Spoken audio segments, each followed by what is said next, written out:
Assalamualaikum friends. Today we will discuss about hemolytic uremic syndrome. Hemolytic uremic syndrome it is common cause of community acquired acute kidney injury in young children. It is most common form of thrombotic microangiopathy. ठीक है जी. It has tried. ठीक है. इसका जो main चीज़ है hemolytic uraemic syndrome की वो ये चीज़ें हैं. इन चीज़ों को याद रखने की ज़रूरत है. इसका ट्रायड है. ट्रायड इसका जो है वो याद रखने वाला है. क्या इसका ट्रायड है? एक तो रीनल इंसफिशेंसी होगी, अनीमिया होगा और थ्रोम्बोसाइटोपिनिया होगा. ठीक है जी. और it has clinical features in common with thrombotic thrombocytopenic purpura, जिसको हम टीटीपी भी बोलते हैं. अब क्या एटियोलॉजी क्या है इसकी? अब इसका मेन ऑर्गेनिज़म है जिसकी वजह से ये हेमोलाइटिक यूरेमिक सिंड्रोम डेवलप होता है. अब इसका जो मेन ऑर्गेनिज़म है वो क्या है? मेन ऑर्गेनिज़म जो है इसका वो है शिगा टॉक्सिन. ठीक है. शिगा टॉक्सिन से टॉक्सिन है जो प्रोड्यूस करता है इस्चेरिशिया कोलाई, जिसको हम इकोलाई भी बोलते हैं, स्टैक. ठीक है. डायरियल एसोसिएटेड होता है ये. तो ये डायरियल एसोसिएटेड है. E coli O157H7 Europe and Americas. अच्छा, ये इसका जो है जो इकोलाई जो इसका न्यूमेरिकल जो है वो ये है इकोलाई का O157H7 यूरोप एंड अमेरिका. ठीक है जी. अब इकोलाई जो O104 है H4 large epidemic in Europe. ये यूरोप में जो ज़्यादा है वो जो है O1404 है H4. ठीक है. डायरियल जो है मोस्टली जो जो शिगा टॉक्सिन्स प्रोड्यूस करता है वो जो है वो हम इसमें देखेंगे वो ये दोनों ही हैं. ठीक है जी. अब डिज़ीज़ कॉमनली ट्रांसमिटेड बाय. अब ये डिज़ीज़ क्यों और कैसे ट्रांसमिट होती है वो हम इसमें देखते हैं. जैसे जो है अंडर कुक्ड मीट है. ठीक है. अनपास्चराइज्ड रॉ मिल्क है, एप्पल सिडर है और कंटेमिनेटेड म्यूनिसिपल वाटर है और वेटिंग फॉर्म्स हैं, swimming in contaminated ponds, lakes. ठीक है जी. Streptococcus pneumoniae causing haemolytic uraemic syndrome by producing neuraminidase. Genetic forms of haemolytic uraemic syndrome non diarrhoeal. अच्छा, अगर जेनेटिक फॉर्म्स होगा तो वो डायरिया प्रोड्यूस नहीं कराएगा. ठीक है जी. अब आते हैं inherited deficiency of either von Willebrand factor cleaving protease, जिसको हम एडमटीएस 13 भी बोलते हैं, और complement factor HIRB can cause haemolytic uraemic syndrome. ठीक है जी. अब क्लिनिकल फीचर्स में क्या है? It is more common in pre school and school age children but it can occur in adolescent and adult. It occurs 5 to 7 days after the onset of gastroenteritis with fever, vomiting, abdominal pain and diarrhea. अच्छा, ये जो है 5 से 7 दिन के बाद होता है जब गैस्ट्रोएंटराइटिस हो जाए, बच्चों को डायरिया हो जाए. ठीक है. डायरिया के साथ फीवर है, उल्टी है. ठीक है. और एब्डोमिनल पेन हो रहा है. ठीक है. ये तो हो गया फीवर, पेन, उल्टी. ठीक है जी. डायरिया. अब हो के अब उसके 7 दिन के बाद बच्चों में ये डेवलप हो जाता है hemolytic uraemic syndrome. Diarrhoea is often bloody. Diarrhoea अक्सर तौर पे ये ब्लडी होता है बट नॉट नेसेसरीली सो, ज़रूरी नहीं है। Sudden onset of pallor anaemia, ठीक है जी, एकदम बच्चा पैल हो जाएगा। वीकनेस, लिथार्जी, ओलिगोयूरिया, ठीक है, सडन बच्चा क्या हो जाएगा, पेल हो जाएगा, वीकनेस उसमें के अंदर आ जाएगी और लिथार्जिक हो जाएगा। और दूसरी चीज़ ये है कि बच्चे के अंदर पेशाब की कमी हो जाएगी। Oliguria, mask by ongoing diarrhoea, ये कैसे पता चलेगा? अब बच्चा एक तो डायरिया है उसको तो ओलिगोयूरिया वैसे ही होगा, वो उसके अंदर मास्क हो जाता है, हमें अक्सर पता नहीं लगता है। Dehydration, volume overload, amount of fluid has been administered. अब इसमें वॉल्यूम ओवरलोड हो जाता है क्योंकि हम बार बार बच्चों को रिहाइड्रेट कर रहे होते हैं तो वॉल्यूम ओवरलोड हो जाता है। ओलिगोयूरिक और एनयूरिक रीनल फेलियर, ओलिगोयूरिक या एनयूरिक रीनल फेलियर हो जाता है। हाइपरकैलेमिया, रीनल फेलियर और सीवियर हेमोलाइसिस। हाइपरटेंशन, अब हाइपरटेंशन क्यों हो जाता है? हाइपरटेंशन इस वजह से हो जाता है क्योंकि वॉल्यूम ओवरलोड की वजह से, ठीक है जी। अब हाइपरकैलेमिया भी क्यों हो जाता है कि renal failure and severe haemolysis की वजह से। हार्ट फेलियर, अब इसमें हार्ट फेलियर होने के भी चांसेस होते हैं। अब हार्ट फेलियर क्यों होता है कि हाइपरटेंशन एंड सीवियर एनीमिया की वजह से, ठीक है, सीरम इलेक्ट्रोलाइट एबनॉर्मलिटीज़ की वजह से, वॉल्यूम ओवरलोड की वजह से हार्ट फेलियर हो जाता है इस बच्चों में, ठीक है जी। अब आ जाते हैं इसके अंदर सीएनएस की इन्वॉल्वमेंट क्यों होती है, ठीक है, क्योंकि इस हेमोलाइटिक यूरिमिक सिंड्रोम के बच्चों में सीएनएस की भी इन्वॉल्वमेंट हो जाती है। अब इसमें सीजर्स होते हैं, इरिटेबिलिटी आ जाती है, लिथार्जी आ जाती है, इंसेफ्लोपैथी हो जाती है, focal ischaemia secondary to microvascular CNS thrombi हो जाते हैं। इंसेफ्लोपैथी भी इनमें हमें मिलती है, ठीक है जी। अब सीएनएस की इन्वॉल्वमेंट भी हमें इन बच्चों में मिलती है, seizure, irritability, lethargy, encephalopathy, focal. अब अगर इंसेफ्लोपैथी हो तो focal ischaemia secondary to microvascular CNS thrombi, thrombosis भी होता है।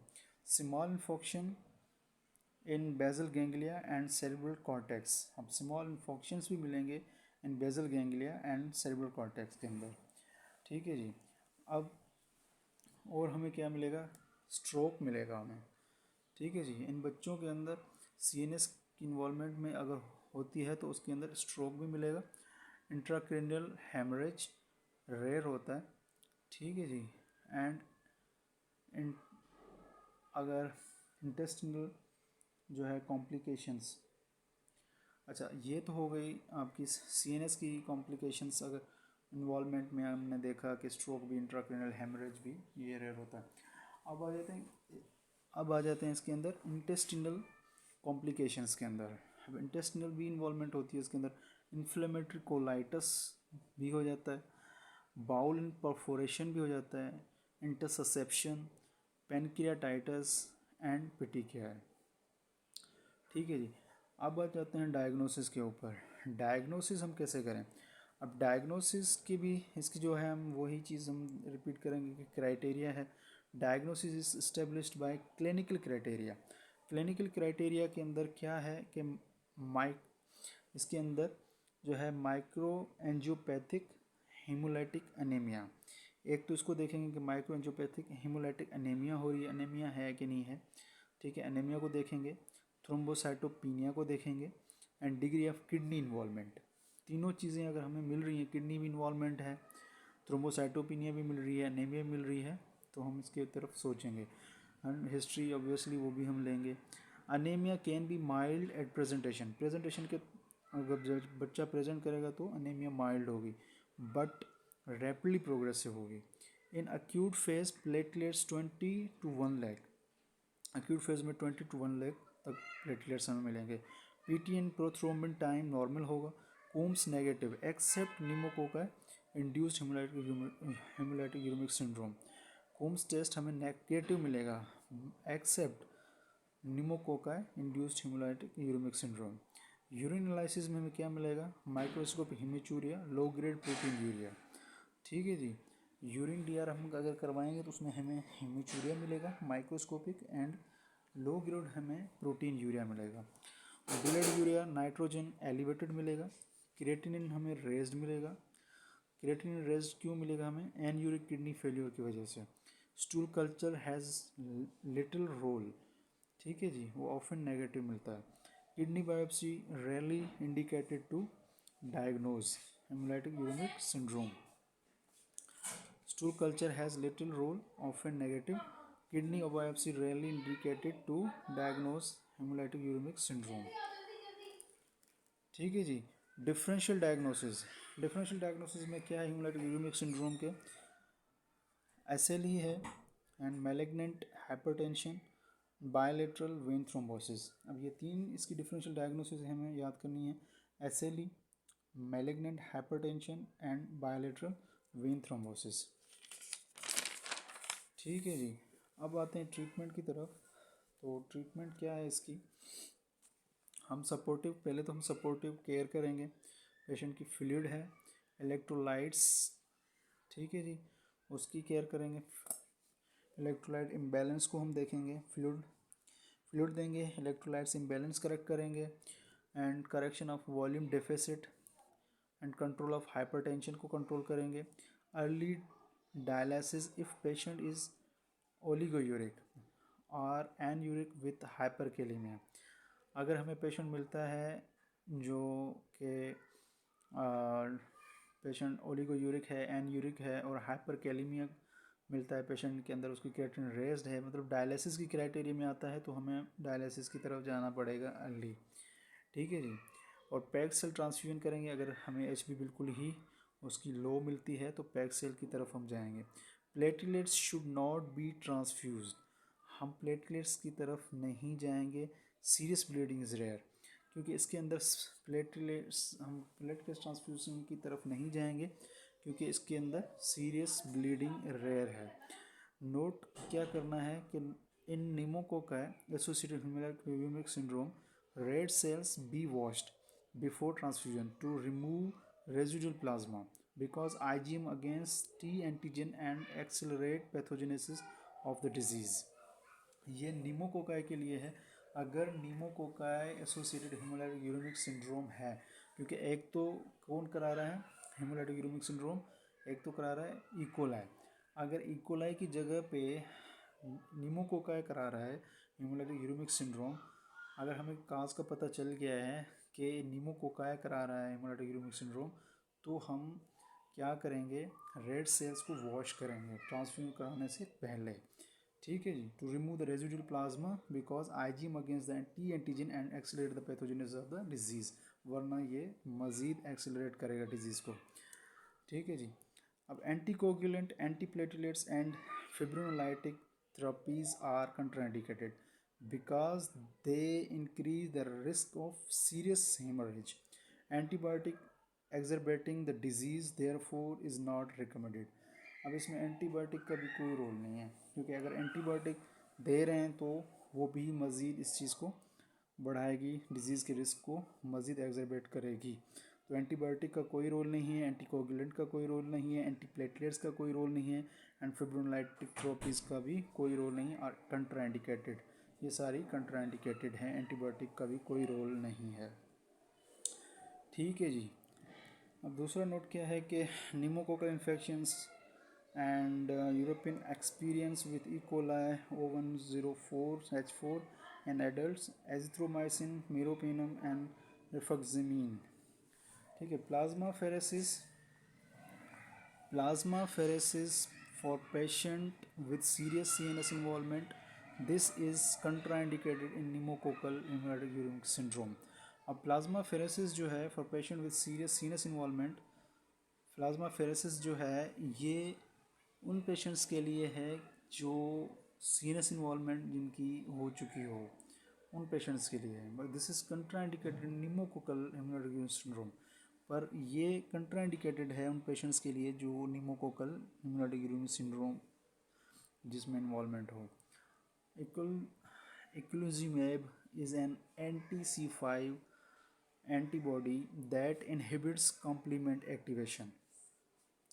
ठीक है जी, ये एक ड्रग है जो कि C5 एंटीबॉडी को इनहिबिट करती है कॉम्प्लीमेंट एक्टिवेशन के लिए। प्रोग्नोसिस क्या है? अर्ली रिकॉग्निशन मोर्टेलिटी रेट जो है for diarrhoeal associated humoral syndrome is less than 5%। अब अगर अर्ली डिटेक्ट किया जाए डायरियल एसोसिएटेड ह्यूमरल सिंड्रोम को तो उसकी मोर्टेलिटी रेट है लेस देन 5%। ठीक है जी, ये था सारा हेमोरेजिक यूरिमिक सिंड्रोम के बारे में थोड़ी मेरी एफर्ट एंड कोशिश। ठीक है जी, आई होप कि आप लोगों को समझ आई होगी। Thank you.